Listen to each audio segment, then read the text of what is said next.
Indian പ്രതിരോധ മേഖല കൈവരിച്ചിരിക്കുന്ന വമ്പിച്ച നേട്ടം, സാങ്കേതിക വിദ്യയുടെ വലിയ കുതിപ്പ് അതുതന്നെയാണല്ലോ ഇന്തോനേഷ്യയുടെ ഈ തീരുമാനത്തിന് പിന്നിലുള്ളത്. അതായത് ഇന്ത്യയുടെ എയർ ടു എയർ മിസൈലായിട്ടുള്ള അസ്ത്ര വാങ്ങാനാണ് ഇന്തോനേഷ്യ തീരുമാനിച്ചിരിക്കുന്നത്. ബ്രഹ്മോസിനുള്ള ഡിമാൻഡൊക്കെ ഇപ്പോൾ കുറയുകയാണോ? ഈ ഇപ്പോ ഗൗതം പറഞ്ഞ രണ്ട് മിസൈലുകളും രണ്ടു തരത്തിലുള്ള മിസൈലുകളും ബ്രഹ്മോസിന്റെ ഡിമാൻഡ് ഒന്നും കുറഞ്ഞിട്ടില്ല. എയർ ടു എയർ മിസൈലുകള് വിമാനവേധ മിസൈലുകളാണ്. ബ്രഹ്മോസ് ഭൂമിയിലുള്ള കേന്ദ്രങ്ങൾ അതുപോലെ, അതായത് കപ്പലുകളെയും അതുപോലെ തന്നെ ഭൂമിയിൽ surface to surface, air to surface, അങ്ങനെ ഭൗമ പ്രതലത്തിലെ നിർണായകമായിട്ടുള്ള ആയുധപുരകളെയും കമാൻഡ് ആൻഡ് കൺട്രോൾ സിസ്റ്റത്തിനെയും അതുപോലെ തന്നെ മറ്റ് കേന്ദ്രങ്ങളെയും ഒക്കെ ആക്രമിക്കുന്ന മിസൈലാണ് ബ്രഹ്മോസ്. രണ്ടും രണ്ടു തരത്തിലാണ്. ഇത് തമ്മിൽ താരതമ്യപ്പെടുത്താനില്ല. ബ്രഹ്മോസിന്റെ ബ്രഹ്മോസിന്റെ ഡിമാൻഡ് ഇപ്പോൾ വർദ്ധിച്ചിരിക്കുകയാണ്.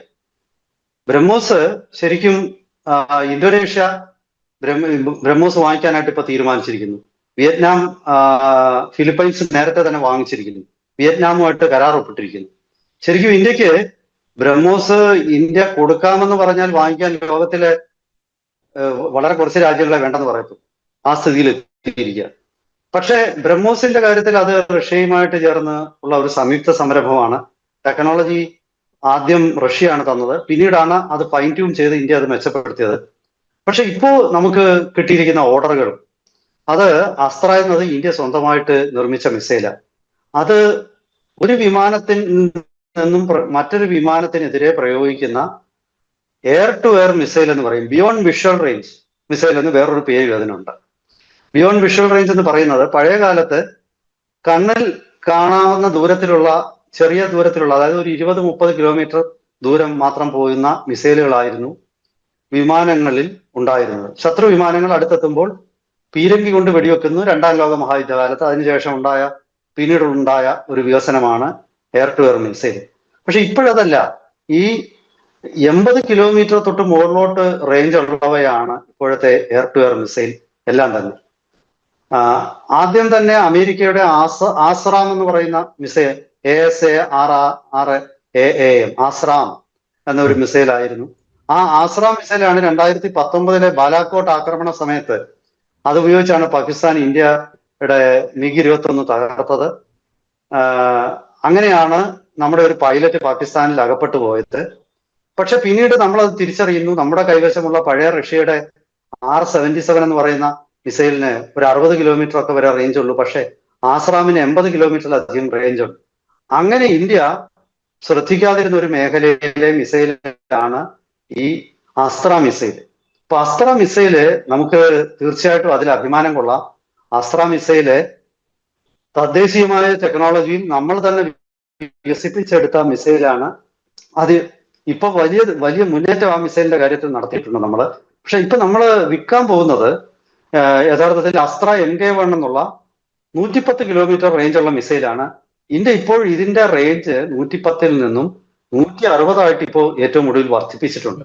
അത് തൽക്കാലം വിൽക്കുന്നില്ല. ഈ മിസൈലിന്റെ വിൽപ്പനയെ സംബന്ധിച്ചുള്ള അന്തിമ കരാറൊന്നും ആയിട്ടില്ല. ഇതൊരു ഈ മിസൈലിന്റെ നിർമ്മാതാക്കളായ ഭാരത് ഡൈനാമിക്സ് ലിമിറ്റഡ് BDL-ഉം ഇന്തോനേഷ്യയിലെ മിസൈൽ ആയിട്ടുള്ള റിപ്പബ്ലിക് കാർപ്പും, ആ രണ്ട് കമ്പനികൾ തമ്മിൽ ഈ കഴിഞ്ഞ ദിവസങ്ങളിൽ ഒരു മെമ്മോറാണ്ടം ഓഫ് അണ്ടർസ്റ്റാൻഡിങ് MOU ഒപ്പിട്ടിരിക്കുകയാണ്. നമുക്കറിയാം, കുറച്ച് ദിവസം പ്രധാനമന്ത്രി നരേന്ദ്രമോദി ഈ കഴിഞ്ഞ ദിവസങ്ങളിൽ ഇന്തോനേഷ്യ സന്ദർശിച്ചിരുന്നു. അദ്ദേഹത്തിന് വലിയ ഗംഭീരമായ ഒരു വരവേൽപ്പാണ് ഇന്തോനേഷ്യ അനുബന്ധിച്ചാണ് ഈ മെമ്മോറാണ്ടം ഓഫ് അണ്ടർസ്റ്റാൻഡിങ്ങും ഒപ്പിട്ടിരിക്കുന്നത്. ഇനി ഇന്തോനേഷ്യക്ക് താല്പര്യമുണ്ട്. ഇന്ത്യ മറ്റു പല ഘടകങ്ങളും പരിശോധിച്ചതിന് ശേഷമായിരിക്കും ഈ മിസൈൽ അവർക്ക് വിൽക്കാൻ തയ്യാറാവുന്നതെന്നാണ് ഞാൻ മനസ്സിലാക്കുന്നത്. ഈ മിസൈലുകൾ ഇന്തോനേഷ്യയുടെ കൈവശം 9 Su-30 MK2 വിമാനങ്ങളും 9 9 ഞാൻ പറഞ്ഞതാണ്. Su-27 വിവിധ തരത്തിലുള്ള Su-27 10 വിമാനങ്ങളുണ്ട്. അങ്ങനെ റഷ്യൻ നിർമ്മിതമായ ഈ 19 വിമാനങ്ങൾക്ക് വേണ്ടി 9 SU-30നും 10 SU-27ന്റെ വിവിധ കാറ്റഗറിപ്പെട്ട വിമാനങ്ങൾക്കുമാണ് ഈ അസ്ത്ര MK-1 ഘടിപ്പിക്കാനായിട്ട് ഉദ്ദേശിക്കുന്നത്. ഇത്തരം ഒരു 160ഓളം മിസൈലുകൾ അവർ വാങ്ങുമെന്നാണ് ആദ്യഘട്ടത്തിൽ വാങ്ങുമെന്നാണ് കരുതപ്പെടുന്നത്. ഈ മിസൈലുകൾ വാങ്ങിയാൽ അതിന്റെ മെയിൻ്റനൻസിനും മറ്റുമായിട്ടുള്ള ഫെസിലിറ്റി അവിടെ ഈ റിപ്പബ്ലിക് കോർപ്പ് അവരെ അതിന് സജ്ജമാക്കാനുള്ള ട്രെയിനിങ് ഇന്ത്യയുടെ BDL അവർക്ക് നൽകും. ഇപ്പോ അവർ ഉപയോഗിക്കുന്ന റഷ്യയുടെ പണ്ട് നമ്മുടെ കൈവശം ഉണ്ടായിരുന്ന R-77 എന്ന് പറയുന്ന ഒരു മിസൈൽ, എയർ ടു എയർ മിസൈലാണ്. പക്ഷെ അതിന്റെ റേഞ്ച് വളരെ കുറവാണ്. R-77ന്റെ റേഞ്ച് എന്ന് പറയുന്നത് യഥാർത്ഥത്തിൽ ഒരു 60 തൊട്ട് 70 കിലോമീറ്റർ ഒക്കെ വരെയാണ്. നോ എസ്കേപ്പ് സോൺ എന്ന് പറയുന്ന ഈ മിസൈൽ വിക്ഷേപിച്ചാൽ എന്തായാലും അത് ശത്രു വിമാനത്തെ കൊള്ളും എന്നുള്ള തരത്തിലുള്ള റേഞ്ച് എന്ന് പറഞ്ഞാൽ വളരെ കുറവാണ്. 40 കിലോമീറ്റർ ഒക്കെ ഉള്ളൂ നോ എസ്കേപ്പ് സോണ്. അപ്പോ അത്തരം മിസൈലുകൾ കൊണ്ട് ഇന്ന് വലിയ തിരിവാണ് അവരെ ഈ R-77 റീപ്ലേസ് ചെയ്യാൻ അവരെ പ്രേരിപ്പിക്കുന്നത്. R-77 പകരമായിട്ട് നമ്മുടെ അസ്ത്ര MK-1 110 കിലോമീറ്റർ റേഞ്ചുള്ള അസ്ത്ര MK-1 അവര് വാങ്ങാനാണ് അവർ താല്പര്യപ്പെടുന്നത്. അവർക്കുള്ള ഒരു വലിയ നേട്ടം അവരുടെ കൈവശം ഇരിക്കുന്ന റഷ്യൻ വിമാനങ്ങളും ഇന്ത്യയുടെ കൈവശവും റഷ്യൻ വിമാനങ്ങളാണ്.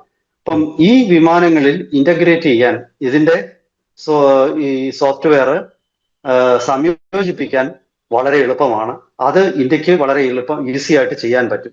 അപ്പൊ സ്വാഭാവികമായിട്ടും അവരെ സംബന്ധിച്ചിടത്തോളം ഇന്ത്യൻ നിർമ്മിത അസ്ത്ര മിസൈലുകൾ വാങ്ങുന്നതാണ് അവർക്ക് കുറച്ചുകൂടി ലാഭം. അതായത് റഷ്യൻ ഇപ്പം ചിലർ ചോദിച്ചേക്കാം, എന്നാൽ പിന്നെ റഷ്യയുടെ R-77 വാങ്ങി അവർക്ക് എന്തുകൊണ്ട്? റഷ്യ ഇപ്പൊ R-77ന്റെ പുതിയ വെർഷൻ ഇറക്കിയിട്ടുണ്ട്. അതിന് 110-120 കിലോമീറ്റർ റേഞ്ച് അതിനുമുണ്ട്.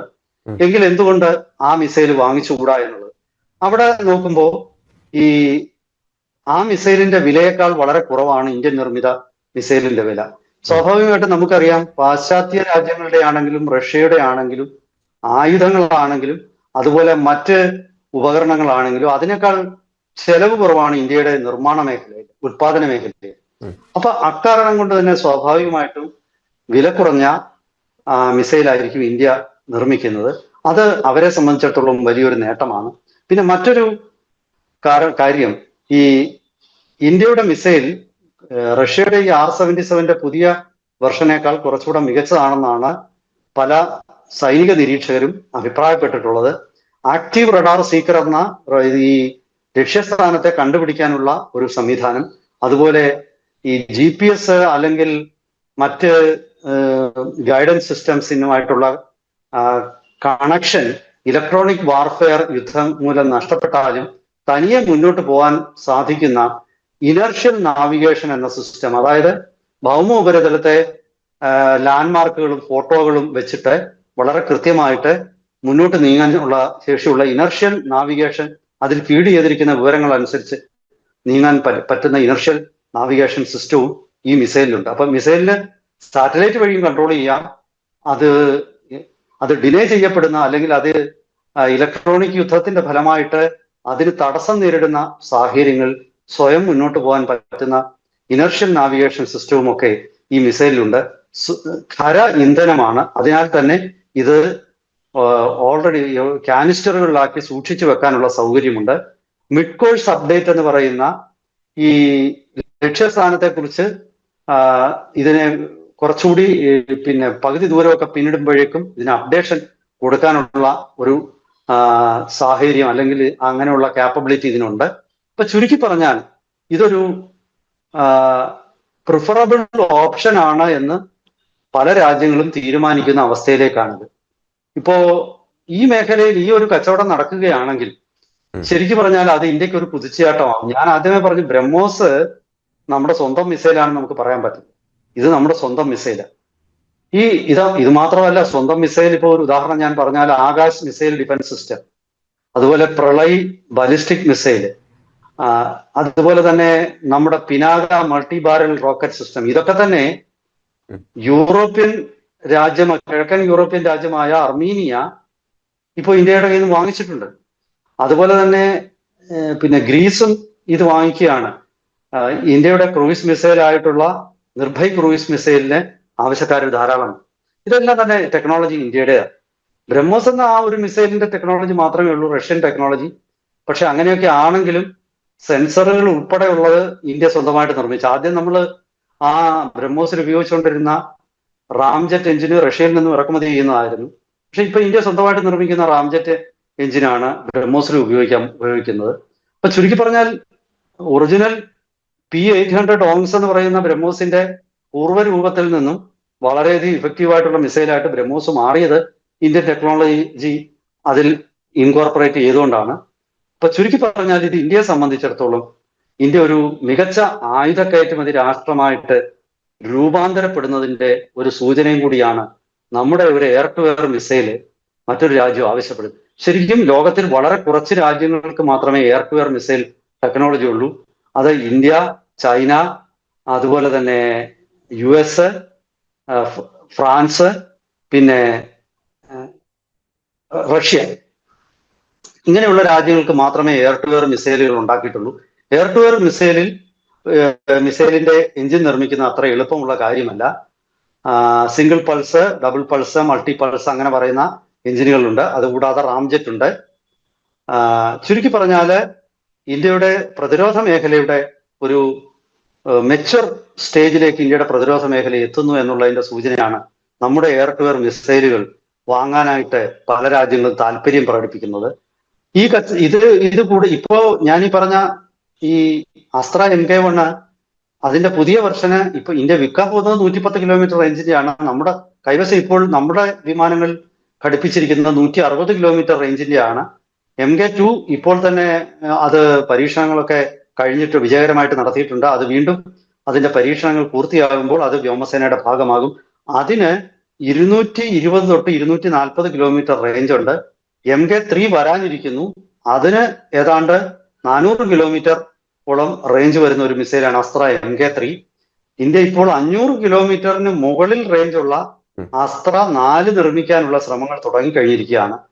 എന്തായാലും ശരി, ആദ്യ കാലഘട്ടത്തിൽ ഇന്ത്യ എയർ ടു എയർ മിസൈലുകളുടെ കാര്യത്തിൽ പിറകിലായിരുന്നെങ്കിലും 2020 ശേഷം ആ മേഖലയിൽ വലിയ കുതിച്ചുചാട്ടം നമ്മൾ നടത്തിയെന്നുള്ളത് നമ്മുടെ സാങ്കേതിക മികവിന്റെയും വളർച്ചയുടെയും പ്രത്യക്ഷ ഉദാഹരണം തന്നെയാണ്. ഈ മിസൈലുകളൊക്കെ തന്നെ അതിന്റെ പുതിയ വെർഷനുകൾ ഉണ്ടാകുമ്പോൾ പഴയ മിസൈല് നമ്മൾ നമ്മുടെ സുഹൃത്ത് രാഷ്ട്രങ്ങൾക്ക് വിൽക്കുകയും നമ്മുടെ പ്രതിരോധ മേഖലയുടെ വളർച്ചയ്ക്ക് ഈ പണം നമ്മളെ വളരെയധികം സഹായിക്കുകയും ചെയ്യും. കൂടുതൽ വിവരങ്ങളും വിശകലനങ്ങളുമായിട്ട് വരും ദിവസങ്ങളിൽ നമുക്ക് വീണ്ടും പ്രേക്ഷകരെ കാണാം. എല്ലാവർക്കും നമസ്കാരം.